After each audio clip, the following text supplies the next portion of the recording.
نحمده ونصلي على رسوله الكريم اما بعد فاعوذ بالله من الشيطان الرجيم بسم الله الرحمن الرحيم رب اشرح لي صدري ويسر لي امري واحلل عقدة من لساني يفقهوا قولي۔ ہماری آج کی گفتگو کا موضوع ہے صبر و برداشت۔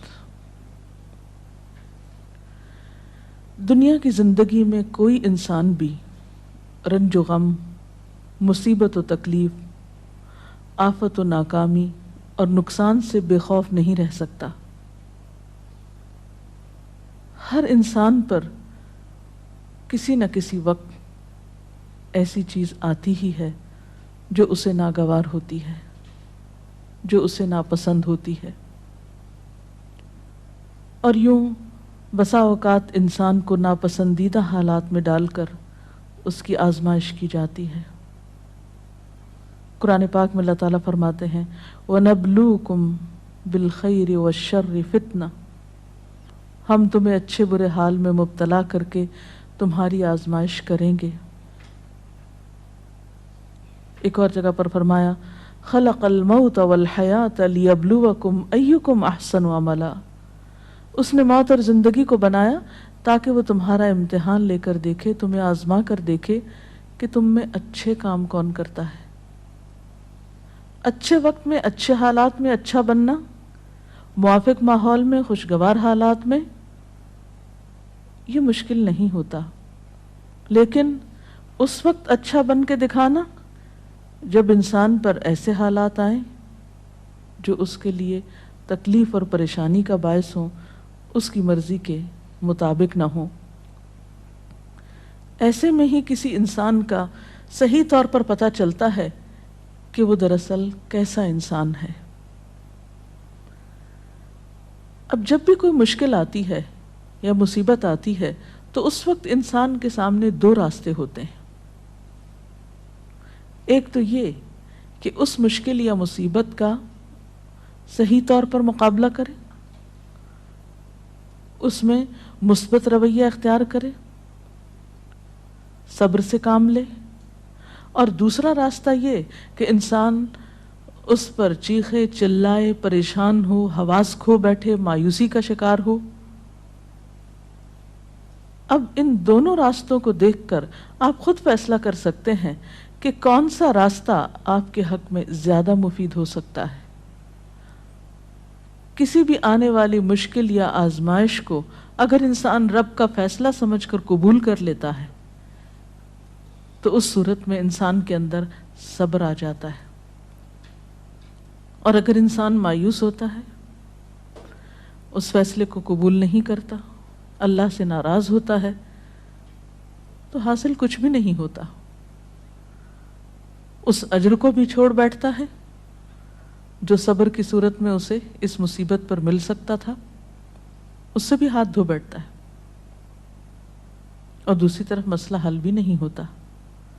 اس کے برعکس جو لوگ مصیبت پر صبر کرتے ہیں ان کے بارے میں قرآن پاک میں آتا ہے وَبَشِّرِ الصَّابِرِينَ الَّذِينَ إِذَا أَصَابَتْهُمْ مُصِيبَةٌ قَالُوا إِنَّا لِلَّهِ وَإِنَّا إِلَيْهِ رَاجِعُونَ أُولَئِكَ عَلَيْهِمْ صَلَوَاتٌ مِّن رَّبِّهِمْ وَرَحْمَةٌ وَأُولَئِكَ هُمُ الْمُهْتَدُونَ، اور خوشخبری ان لوگوں کو دیجیے جو مصیبت پر صبر کرتے ہیں اور کہتے ہیں کہ ہم اللہ کے ہیں اور اللہ ہی کی طرف ہمیں واپس جانا ہے۔ ان لوگوں پر ان کے رب کی طرف سے بڑی عنایات ہوں گی اور اس کی رحمت ہوگی، اور ایسے ہی لوگ راہ ہدایت پر ہوتے ہیں۔ گویا مصیبت کے وقت صبر کرنے والا اللہ تعالیٰ کی خاص رحمت اور عنایت کا مستحق ہو جاتا ہے۔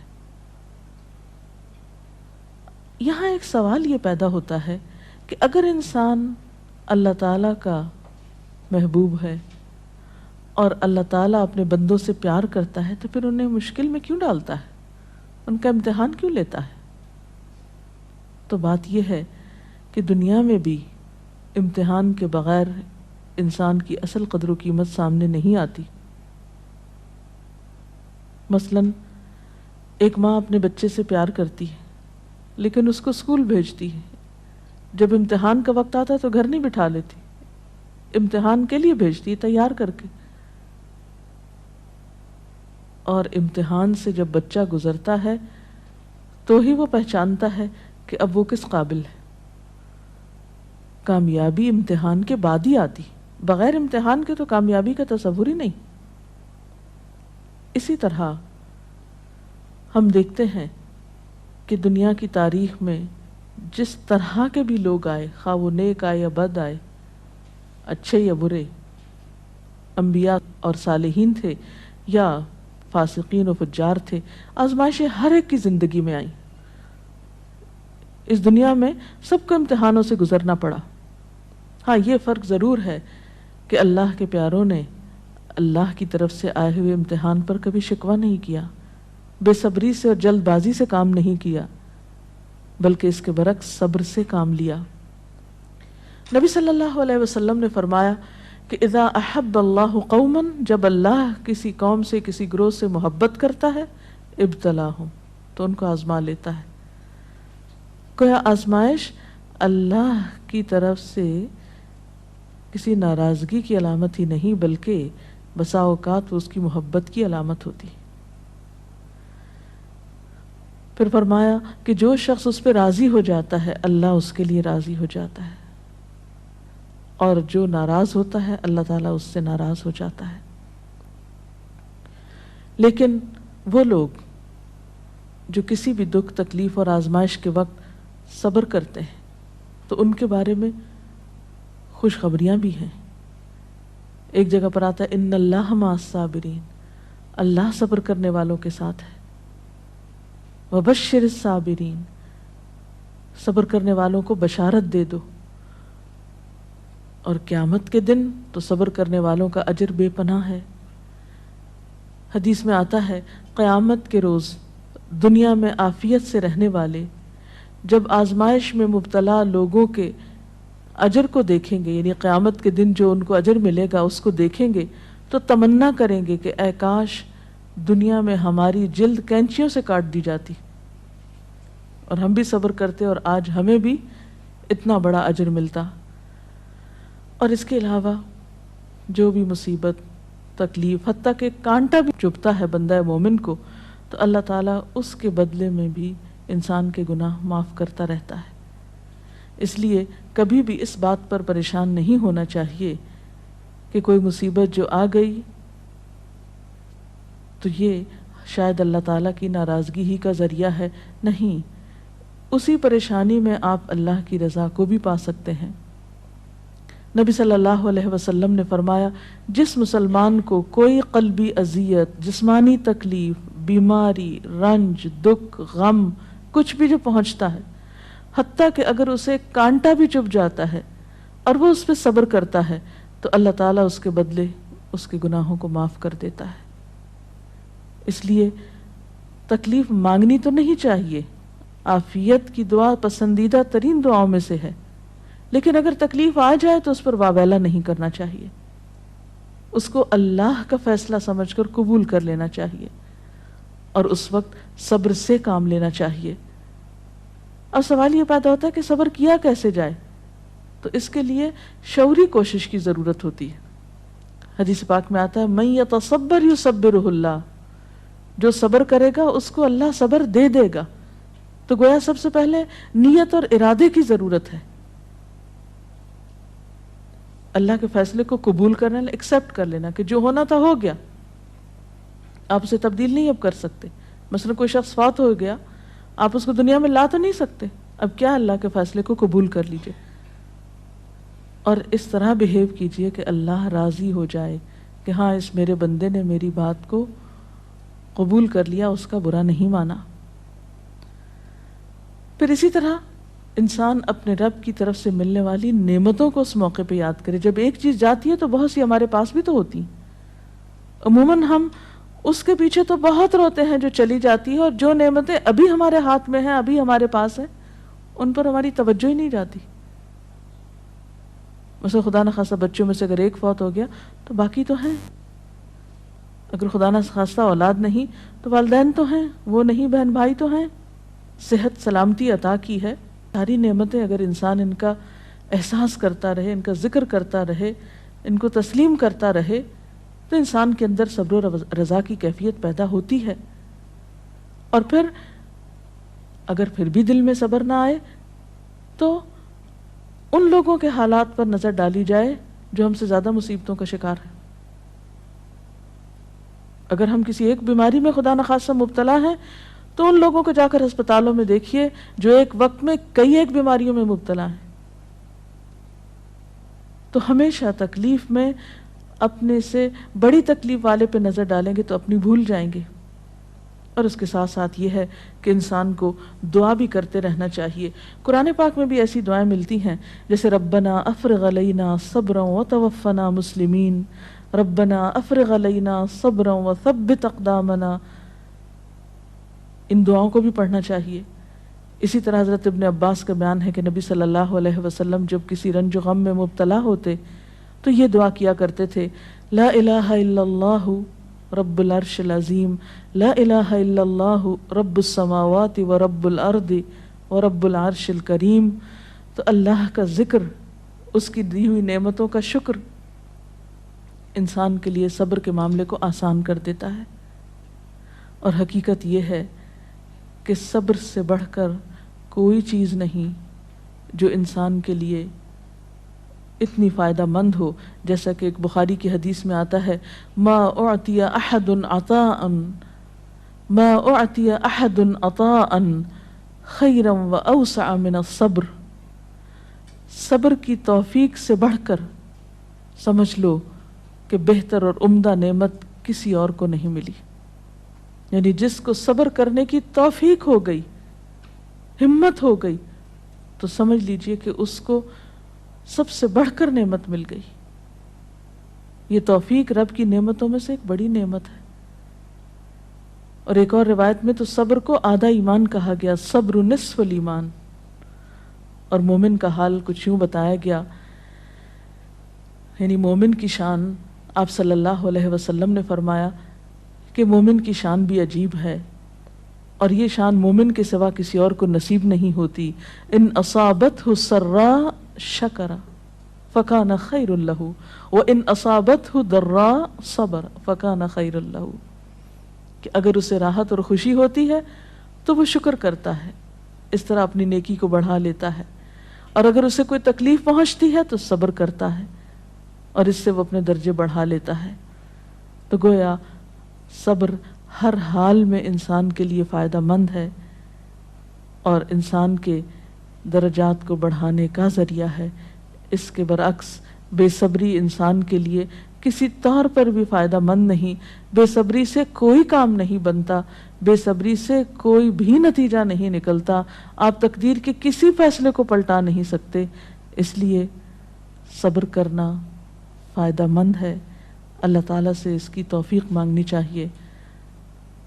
اللہ تعالیٰ ہم سب کو اپنی عافیت میں رکھے، اور اگر اس کے فیصلے سے کوئی آزمائش زندگی میں آئی ہوئی ہے تو اس پر صبر کے ساتھ اللہ سے رجوع کرنے کی توفیق ملتی رہے۔ اس سلسلے میں اگر کوئی سوال ہو آپ کے ذہن میں۔ ایک حالات جو ہمیں بہت ہی کامن نظر آتے ہیں کہ جب کسی کی وفات ہوتی ہے، اور بہت ہی عام دیکھا گیا ہے کہ لوگ بالکل اپنے آپے سے باہر ہو جاتے ہیں، اسے اللہ کی رضا، اللہ کا وقت، جانے والے کا کوئی بالکل انہیں صرف اپنا غم کہ ہم سے یہ چھٹ گیا، اور اتنی استغفر اللہ غلط باتیں کہتے ہیں ان موقعوں پر، اور جب انہیں کوئی سمجھانا چاہے تو وہ اس مینٹل سٹیٹ میں، اس مینٹل فریم آف مائنڈ میں ہوتے نہیں کہ کسی کی بات سننا چاہیں، اور وہ بالکل صبر کا دامن چھوڑے ہوئے ہوتے ہیں۔ تو اس طریقے سے ان ماحول میں لوگوں کو کیسے ڈیل کیا جائے؟ ایسے سب لوگ اپنے بارے میں سوچیں کہ ان کی اس بے صبری نے ان کو کیا دیا، کیا اللہ کا فیصلہ پلٹ گیا؟ کیا اس بے صبری سے انہیں کوئی اجر ملا؟ کیا ان کی اس بے صبری سے دوسروں کو کوئی راحت ملی؟ جب انسان بے صبری سے کام لیتا ہے تو وہ نہ صرف یہ کہ خود کو پریشان کرتا ہے بلکہ اپنے آس پاس کے لوگوں کے لیے ایک اذیت کا سبب بن جاتا ہے، ان پہ ایک بوجھ بن جاتا ہے۔ پھر بعض اوقات زبان سے ایسی ناروا باتیں نکالتا ہے کہ اللہ تعالیٰ کو ناراض کر دیتا ہے. حالانکہ دیکھا جائے تو ان ساری چیزوں کے نتیجے میں سوائے خسارے اور ناکامی کے کچھ حاصل نہیں ہوتا. اسی لیے قرآن پاک میں اللہ تعالیٰ فرماتے ہیں وَالْعَصْرِ إِنَّ الْإِنسَانَ لَفِي خُسْرٍ إِلَّا الَّذِينَ آمَنُوا وَعَمِلُوا الصَّالِحَاتِ وَتَوَاصَوْا بِالْحَقِّ وَتَوَاصَوْا بِالصَّبْرِ. قسم ہے زمانے کی، یقیناً انسان نقصان میں ہے سوائے ان لوگوں کے جو ایمان لائے اور جنہوں نے اچھے کام کیے، ایک دوسرے کو حق کی تلقین کرتے رہے اور ایک دوسرے کو صبر کی تلقین کرتے رہے.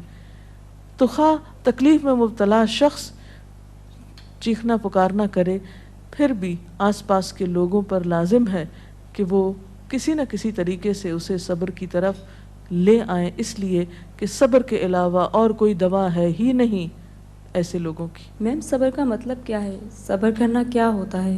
صبر کا معنی ہوتا ہے اپنے آپ کو روک لینا، یعنی نیگیٹو ریئیکشن سے روکنا، منفی رویے سے روکنا، ناپسندیدہ حالات میں ناپسندیدہ طرز عمل سے خود کو روکنا،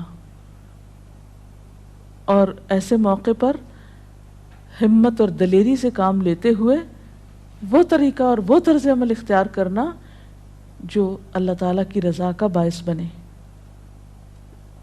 انسان اسفل سافلین میں نہ جا گرے، اپنے درجے سے انسانیت سے نیچے نہ اترے، اپنی زبان اپنے طرز عمل سے کوئی ایسا مظاہرہ نہ کرے جو انسانیت کے خلاف ہو، ایک مسلمان کی شان کے خلاف ہو، جو اللہ کو ناراض کرنے والا ہو. اسی رویے کا نام صبر ہے. رسول اللہ صلی اللہ علیہ وسلم کی زندگی سے میڈم کی مثال بتائیں، جب ان کو کوئی بہت بڑا لاس ہوا ہو یا کوئی ان سے بچھڑ گیا ہو تو ان کا کیا رد عمل ہوتا تھا؟ اس میں ہم بے شمار مثالیں دیکھتے ہیں. مثلاً آپ دیکھتے ہیں کہ سفر طائف کے موقع پر جب آپ صلی اللہ علیہ وسلم کو لوگوں نے پتھروں سے مارا، آپ پہ آوازیں کسے، آپ نے ان کو بد دعا تک نہیں دی، خاموشی اختیار کی، پیدل چلتے آئے، پھر ایک باغ میں آ کر آپ نے آرام فرمایا. جبریل امین حاضر ہوئے کہ اگر آپ اجازت دیں اور آپ چاہیں تو ان لوگوں کو دو پہاڑوں کے بیچ میں پیس کے رکھ دیا جائے. لیکن آپ نے اس موقع پر بھی کوئی بات ایسی زبان سے نہیں نکالی، بلکہ کیا فرمایا کہ اللہ ان کو ہدایت دے، شاید ان کی نسلوں میں سے کوئی ایسا شخص ہو جو ہدایت پا جائے. اور ہم دیکھتے ہیں کہ محمد بن قاسم اسی قبیلے سے تعلق رکھتا تھا جس کی وجہ سے سندھ فتح ہوا اور یہاں اسلام کا دورہ ہوا. اثرات کہاں تک پہنچے صبر کے. اسی طرح اپنی اولاد کے معاملے میں آپ کے بیٹے ابراہیم، جن سے آپ کو بہت پیار تھا، جب وہ فوت ہوئے تو وہ آپ کی گود میں تھے اور آپ کے آنسو ٹپ ٹپ گر رہے تھے. لوگوں نے دیکھا تو کہا اللہ کے رسول صلی اللہ علیہ وسلم آپ بھی روتے ہیں؟ فرمایا کہ ہاں، یہ تو رحمت کی علامت ہوتی ہے.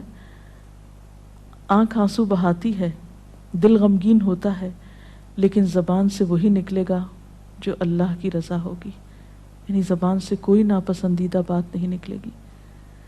اسی طرح جنگ احد کے موقع پر جب آپ کا دانت شہید کر دیا گیا، اس موقع پر بھی آپ نے کس طرح صبر و رضا سے کام لیا.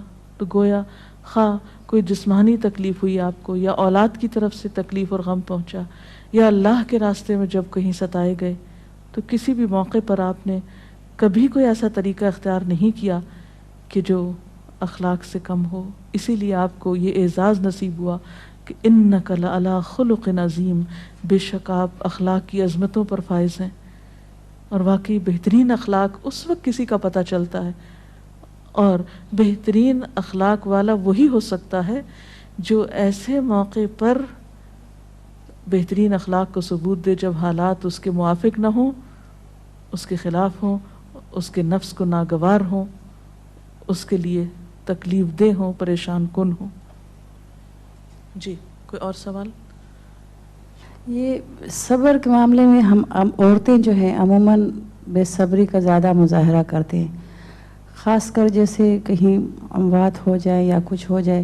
لیکن کچھ ایسی خواتین بھی ہوتی ہیں جو اس وقت بہت زیادہ صبر کرتی ہیں، لیکن پھر وہی ہماری جو ہم عورتیں جو ہیں اس وقت اس کو یہ تانا دیتی ہیں بہت سنگ دل ہے، سخت دل ہے، اور وہ الٹا اس کو متاثر ہونے کے بجائے، اس کو زیادہ اس کو کرنے کے بجائے اس کو تانے دے کے معاشرے میں اس کا جینا زیادہ. تو اس معاملے میں جو ہے امہات المومنین کی کوئی ایسی مثالیں ہوں جو کہ بھئی اس طرح انہوں نے تکالیف میں صبر کیا، اور ہم عورتوں کا ایسے معاملے میں کیا کردار ہونا چاہیے کہ ایسے جو صبر کرتی ہیں خواتین.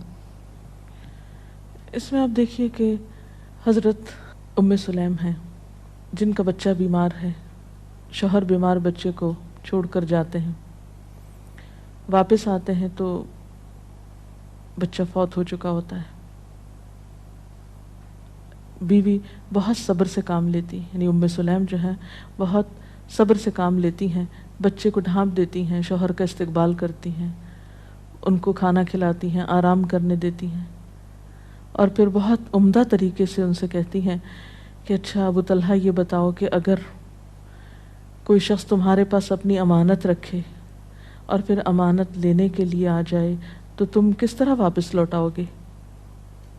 تو کہنے لگے کہ خوشی کے ساتھ لوٹاؤں گا. پوچھا تم ناراض تو نہیں ہوگے کہ وہ اپنی امانت کیوں لینے کے لیے آگے، یعنی واپس کیوں لے رہا ہے؟ کہا کہ نہیں، ناراضگی کس بات کی؟ تو کہنے لگے کہ دیکھو تمہارا بچہ تمہارے پاس اللہ کی امانت تھا، تمہاری ملکیت نہیں تھا، اللہ کی طرف سے ایک نعمت ملی ہوئی تھی، اللہ تعالیٰ نے اس کو واپس لے لیا. یعنی کس قدر خوبصورت انداز میں وہ اپنے بچے کی وفات کی خبر اپنے ہی شوہر کو دیتی ہیں، کوئی رونا دھونا نہیں، کوئی واویلا نہیں، کچھ بھی نہیں. اسی طرح جنگ احد میں ایک صحابی ہیں جن کے شوہر، جن کے بیٹے، جن کے باپ، جن کے بھائی شہید ہوتے ہیں، ان کو ہر ایک کی شہادت کی خبر سنائی جاتی ہے، لیکن وہ کہتی ہیں مجھے اللہ کے رسول صلی اللہ علیہ وسلم کے بارے میں بتاؤ کہ ان کا حال کیا ہے. اتنے رشتوں کے جانے پر کس قدر صبر سے کام لے رہی ہیں. ایک نہیں بے شمار مثالیں ایسی ہیں، اور اسلام تربیت بھی ایسے ہی کرتا ہے انسان کی. عرب کی ایک مشہور شاعرہ ہیں مرثیہ نگار. دور جاہلیت میں ان کا بھائی صخر فوت ہو گیا. بھائی سے بہت محبت تھی. اس کے فوت ہونے پر بہت دردناک مرثیہ لکھا. کہتی ہیں کہ این یجودا ولا تجمدا الا تبکیانی لصخر الندى، اے میری دونوں آنکھوں بس بہتی ہی رہو، کیا تم صخر بھائی کا نام تھا، صخر کے لیے روگی نہیں جو بہت ہی سخی تھا، خود بھی روتی تھی اوروں کو بھی رلاتی تھی. اور اس کے ساتھ ہی یہ کہ سیاہ رنگ کی کہتے ہیں کہ اس نے چولی پہن رکھی تھی کہ مرتے دم تک نہیں اتاروں گی، یعنی ہر وقت ایک غم کا سمبل بنی ہوئی تھی. جب اسلام لائیں، ایمان لائیں، تو اس کے بعد ایک جنگ میں ان کے 4 بیٹے اکٹھے شہید ہوئے اور ایک آنسو نہیں بہایا. انتہائی صبر کا مظاہرہ کیا.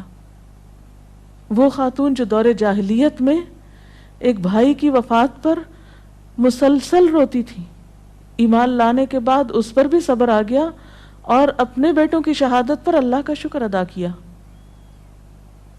اور صخر کے لیے پھر جب کبھی روتی تھی تو کہتی پہلے تو میں اس کی موت پہ روتی تھی، اب اس بات پہ روتی ہوں کہ وہ حالت کفر میں فوت ہو گیا، اس کی آخرت کا کیا ہوگا. تو جس شخص کو غم آخرت لگ جائے وہ دنیا کے غم بھول جایا کرتا ہے. اور یہ ایمان ہی ہے، سچا ایمان، جو انسانوں کو اندر باہر سے بدلتا ہے. اللہ تعالی ہمیں بھی بہترین مومن بنائے. اس کے ساتھ ہی آج کا پروگرام ختم ہوتا ہے. اجازت چاہتے ہیں. السلام علیکم ورحمۃ اللہ وبرکاتہ.